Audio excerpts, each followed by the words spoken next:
जब काम कर रहे हैं, मुझे निश्चित रूप से ये उम्मीद है कि बिहार की जनता चाहती है कि बिहार में परिवर्तन हो और तेजस्वी यादव बिहार के मुख्यमंत्री बने।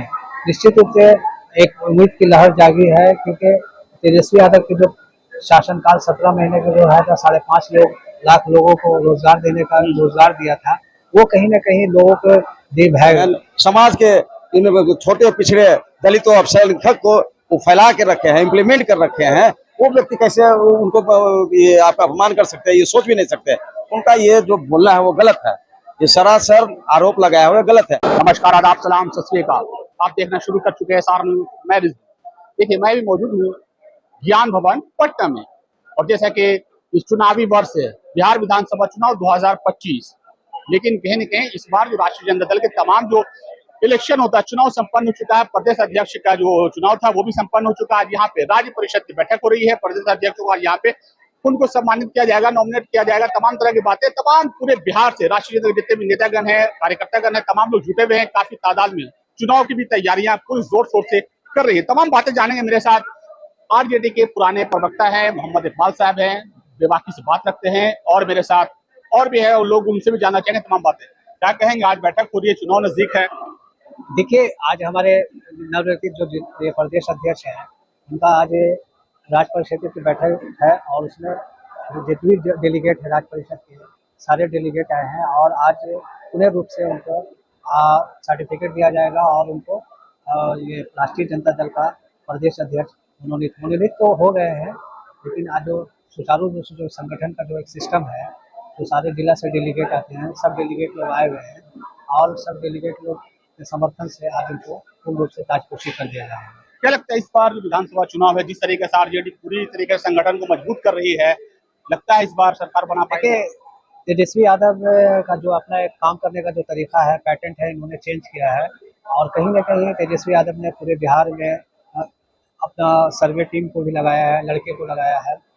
उनकी 2-3 टीम काम कर रही है, एक टीम में 2-3 टीम काम कर रही है। मैं आपको बता दे रहा हूँ, जहाँ तक हम लोग मैंने सूत्रों से पता चला है, 2-3 टीम काम कर रही है। उनके कार्यकर्ता कितना काम कर रहे हैं? कार्यकर्ता को इस बार तेजस्वी यादव ने जो नया संगठन बनेगा, उसे जो कार्यकर्ता को जगह देंगे जो पार्टी के हित में काम करते हैं।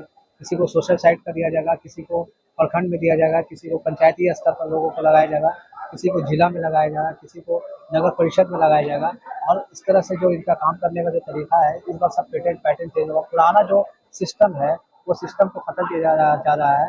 अब पहले वाला जो बात नहीं है कि वो आप जिला अध्यक्ष बन गए, आपकी मनमानी चलेगी, आप काम नहीं करिएगा, वैसा चलने वाला है। अगर आपका 11 प्रखंड है तो 11 प्रखंड में आपके एक प्रखंड में 35 सदस्य होना चाहिए, तो होना चाहिए। और 35 सदस्य है, उसका वर्क शैली देखा जाएगा, पूर्ण रूप से है ना, लोगों से बात किया जाएगा कि आप क्या, अगर नहीं ऐसे लोग काम करेंगे तो उसको बीच में हटाने का भी काम किया जाएगा। चलिए, और भी लोग उनसे जानना चाहेंगे, और क्या है बताइए। देखिए, और जिस तरह से तेजस्वी यादव काम कर रहे हैं, मुझे निश्चित रूप से ये उम्मीद है कि बिहार की जनता चाहती है कि बिहार में परिवर्तन हो और तेजस्वी यादव बिहार के मुख्यमंत्री बने। निश्चित रूप से एक उम्मीद की लहर जागी है, क्योंकि तेजस्वी यादव के जो शासनकाल 17 महीने का जो है था, 5.5 लाख लोगों को रोजगार देने का रोजगार दिया था, वो कहीं ना कहीं लोगों को देव है। क्योंकि तेजस्वी यादव जब इलेक्शन के टाइम में उन्होंने मैनिफेस्टो में कहा कि जब मेरी सरकार आएगी तो 10 लाख युवाओं को रोजगार देंगे। लेकिन वो जब उनको मौका मिला 15 महीने की सरकार में, तो उन्होंने ये साबित करके दिखाया कि 5.5 लाख लोगों को रोजगार दिया। तो ये तेजस्वी यादव के लिए बहुत बड़ा प्लस पॉइंट रहा। एक आज जिस तरह से तेजस्वी यादव ने अभी निकाला है, माँ बहन योजना में हम 2500 लोगों को देंगे, वृद्धा पेंशन में जो 400 1500 करेंगे, और जो 200 यूनिट है बिजली फ्री देंगे। गैस का दाम जो है 800-900 रुपये जो भी है, उसको हम 500 रुपये करेंगे, और युवाओं को रोजगार देंगे। तो ये सब चीज़ देखें, आप बिहार में जो है क्राइम बहुत हाई लेवल पर चला गया है, कोई सिस्टम नहीं है, कोई ये नहीं है, आए दिन रोड पर चलना मुश्किल हो गया है। और आए दिन आप देख रहे हैं जिस तरह आयोग का गठन हुआ, और आयोग में जिस तरह से अपने लोग को घुसाने का कोशिश किया गया, और समाज में जो तेजस्वी यादव को बदनाम करते हैं परिवारवाद पर, मैं उनसे सवाल करना चाहता हूँ कि आप इस टाइम में क्यों चुप रहते हैं? जब अपने पर आती है तो आप खामोश क्यों, अपने लोग को क्यों सकते हैं? राजनीति होती है, एक विचारधारा होती है। राजनीति में जो आज हम भी आए हैं, तो हम सोचते हैं कि हम भी अपने समाज का काम करें। हम एक मुस्लिम समाज से आते हैं, तो हम भी यही लगता है कि अपने समाज का प्रगतिशील मेरा समाज हो, मेरा समाज आगे बढ़े, तरक्की करे, और समाज में जो मुस्लिम समाज में जो निम्न निचले पायदान पर जो हमारा समाज बैठा हुआ है, उसको ऊपर आना चाहिए, उसको भी जगह मिलनी चाहिए। तो ये सब चीज़ को इसीलिए हम संघर्ष करते हैं पार्टी में, हम इसीलिए देखते हैं कि राष्ट्रीय जनता दल में जो है इसका मैनिफेस्टो हमको अच्छा लगता ये अगर ये लोग आरोप लगा रहे हैं, ये तो सरासर एकदम बेबुनियाद है, सरासर गलत है, किसी साक्ष्य नहीं है। जो फोटो की बात कर रहे हैं, किस एंगल से लिया गया, वस्तुस्थिति क्या है, ये सब बिना विवेक को समझे जाने हुए ये लोग आरोप लगा रहे हैं, वो सरासर गलत है। जो व्यक्ति बाबा साहब अम्बेडकर के विचारों को धरातल पर रख देते हैं, समाज के इन छोटे पिछड़े दलितों अल्पसंख्यक को वो फैला के रखे हैं, इम्प्लीमेंट कर रखे हैं, वो व्यक्ति कैसे उनको ये आप अपमान कर सकते हैं, ये सोच भी नहीं सकते। उनका ये जो बोलना है वो गलत है, ये सरासर आरोप लगाया हुआ गलत है। और जो आरोप लगाए हैं वो खुद ये इस बात को हमने अभी हाल फिलहाल में एक दिन पहले मैंने आरटीआई भी किया था, जो जिन्होंने देवेंद्र कुमार जी आरोप लगाए हैं इन बाबा साहेब अम्बेडकर जी का अपमान किए हैं, उनके बारे में मैंने ये बोला कि वो तो अपमान किए हैं। और वो जो सांसद पूरे बीच में बैठे हुए जो गृह मंत्री जो अम्बेडकर जो बोल रहे थे, उस समय वो अपमान नहीं हुआ था अम्बेडकर जी का। तो वो अपमान तो जो सही चीज है उसको लाइए, आप क्यों दिग्भ्रमित कर रहे हैं लोगों को? आप दिग्भ्रमित मत कीजिए, इससे कुछ होने जाने वाला नहीं है।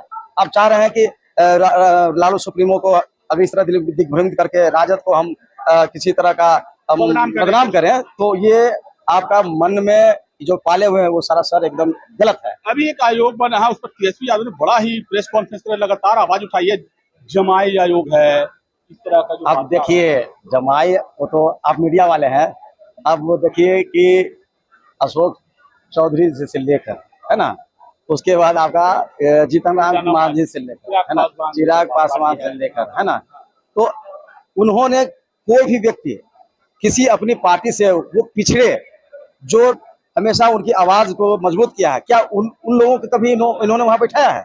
नहीं बैठाया है। तो अब तो अपने आप में जमाई का ही तो चल रहा है, वो एक हवा चलती है ना, जिसे कोविड का हवा चल रहा था, अब ये जमाई का हवा चल रहा है। ये लोग हमारे नेता प्रतिपक्ष, जमाई आयोग बनना चाहिए, हमारे नेता प्रतिपक्ष बनना नहीं चाहिए। हमारे नेता प्रतिपक्ष तो ये कर रहे हैं कि ये लोग अब जमाई आयोग बनाने मने उसका नाम क्यों अनुसूचित जाति आयोग रखे हुए हैं, उसको जमाई आयोग कर दो भाई। जब अब जमाई को ही बनाना है तो जमाई आयोग को। एक और अशोक चौधरी कह रहे हैं कि आरएसएस कोटा से उनके दामाद आए, तो आरएसएस कोटा भी है बिहार राज्य में अब इस सरकार में। अब देखिए, जब अगर ये कहते हैं आरएसएस कोटा से, तो हमको तो उनके विवेका अनुसार जो जिस तरह की बात करते हैं, इसका मतलब है कि आरएसएस ही उनकी पार्टी को चला रहा है। अगर वो स्वयं को ये बात को एक्सेप्ट कर लिए ना कि आरएसएस ही के कोटा से आए हैं, भाई आरएसएस को कोटा कहाँ है, कौन सी पार्टी है आरएसएस? तो इसका मतलब ये है कि बीजेपी नहीं है, वो तो एक कठपुतली, ये लोग बैठे हुए हैं, कठपुतली की तरह बैठे हुए हैं। आरएसएस कोटा का मतलब है स्वयं अपने आप को प्रदर्शित करें कि मैं बीजेपी से नहीं, बीजेपी जो चलाने वाला जो मेन आदमी है वो आरएसएस है, और हम उसी आरएसएस के बिंदुओं को हम लोग लागू करते रहे हैं, उन्हीं के सिद्धांतों को लागू करते रहे हैं। बीजेपी के कोई सिद्धांत नहीं है। अब अपने स्वयं बोल रहे हैं, जब करें कि आरएसएस कोटा से, कहा हमने तो नियमावली में कभी नहीं देखा कि आरएसएस कोटा से आरएसएस कोटा आरएसएस सही नहीं बन गया। वही तो बोल रहे हैं कि हमको क्या बोलना है। अगर ये बात अगर स्वयं विवेक से कर रहे थे तो अपने आप को खुल के बोल रहे हैं कि आरएसएस कोटा से। भाई आरएसएस कोटा आप मीडिया में कहाँ है आरएसएस कोटा? इसका मतलब यही हुआ कि बीजेपी जो पार्टी का नाम है वो अपने बुद्धि विवेक से नहीं काम कर रहे हैं, वो दूसरे के बुद्धि विवेक से चला रहे हैं। आरएसएस चला रहे हैं, आरएसएस ही चला रही है, कठपुतली है ये लोग, मुखौटा जिसे बोलते हैं। अभी तो बोले ना कि आरएसएस कोटा से, अब उन्हीं से पूछिए ना कि आरएसएस कोटा कहाँ है, कहाँ संविधान में आरएसएस कोटा कहाँ है? भाई बीजेपी अशोक चौधरी तो बड़ा सीना तान के कह रहे हैं ये कोटा से आए, वो कोटा से, अपना कोटा से आए। तो कोटा से आए हैं तो उन्हीं से, ये तो सवाल उन्हीं पर जाता है ना कि भाई आरएसएस कोटा को लिस्ट में दिखाई ना कि कहाँ कोटा से बनता है, उन्होंने कितने विधायक मंत्री वगैरह को दिया है। अरे आरएसएस कोटा के साफ। अब तो देखिए, अब ये तो हंसने वाली जगह हंसाई वाली बात हो रहा है ना कि स्वयं को बीजेपी कोटा न कहा के हम आरएसएस कोटा, मतलब बीजेपी को गोद लिए हुए आरएसएस, मतलब आपने स्वीकार किया, यही कहना आपका? एकदम 101%। जब ये बात बोल रहे हैं तो स्वीकारे उस चीज को। अब सत्यता मुंह पर आ ही जाती है, सत्यता जो है वो मुंह पर आ ही जाता है कि हम कहां से क्या कर रहे हैं नहीं कर रहे हैं। कितना छुपाइएगा? आप स्वयं बोल रहे हैं, किसी को बताने की आवश्यकता नहीं होगी आप किस कोटे से, आप स्वयं बता रहे हैं कि हमारे इस कोटा से हैं। जैसा देखिए ओम प्रकाश जी थे, तमाम बातें उन्होंने कहा, और भी कुछ कहना चाह रहे हैं। और एक और बात है, एक देखिए आरजेडी से, अब जो चौधरी जी की बात कर रहे हैं, उनके पिताजी तो आरजेडी से थे, पहले कहाँ थे? देखिए एक कहावत है भोले शंकर, जो शिव भगवान का कहावत है ना, तो शिव भगवान ने एक भस्मासुर नामक जो राक्षस हुआ करता था, उसमें राक्षस ही कहा जाता था, तो उसने तपस्या करके शंकर भगवान को मना लिया, ठीक है ना, और उन्होंने कहा कि हमें वर दो। उनको वर दिए कि भाई जिसको माथा पे हाथ रखो ना वो भस्म हो जाएगा। अब उसको दे, शंकर भगवान ने उनको दे दिया कि भाई लो जाओ भाई, अताश तो जो भी बोला था वो दे दिया, चलो जाओ। अब उन्होंने कहा कि पहले तो मैं आप ही को ट्राई करूंगा कि आप ही पर, है ना। गुरुए पर ट्राई हाँ, गुरु को ट्राई करने गए। अब गुरु तो गुरु ही होता है ना, गुरु तो गुरु होता है। हाँ, अब उनके भाई शंकर भगवान से तो जो मैंने इनको सारा शक्तियां दिया तो हम ही पर मैंने करने के लिए। तो लास्ट का संक्षिप्त बात ये हुआ कि शंकर भगवान ने भी एक ऐसा गुण रखा था कि भस्मासुर को नहीं, स्वयं अपने आप पर माथा पर हाथ रख के स्वयं उनको भस्म किया गया। तो यही हाल इन लोगों का है। जो हमारे भोलेनाथ मतलब यहाँ किनको कहा जाता है, यहाँ हमारे माननीय लालू प्रसाद यादव जी है, और भोले शंकर है।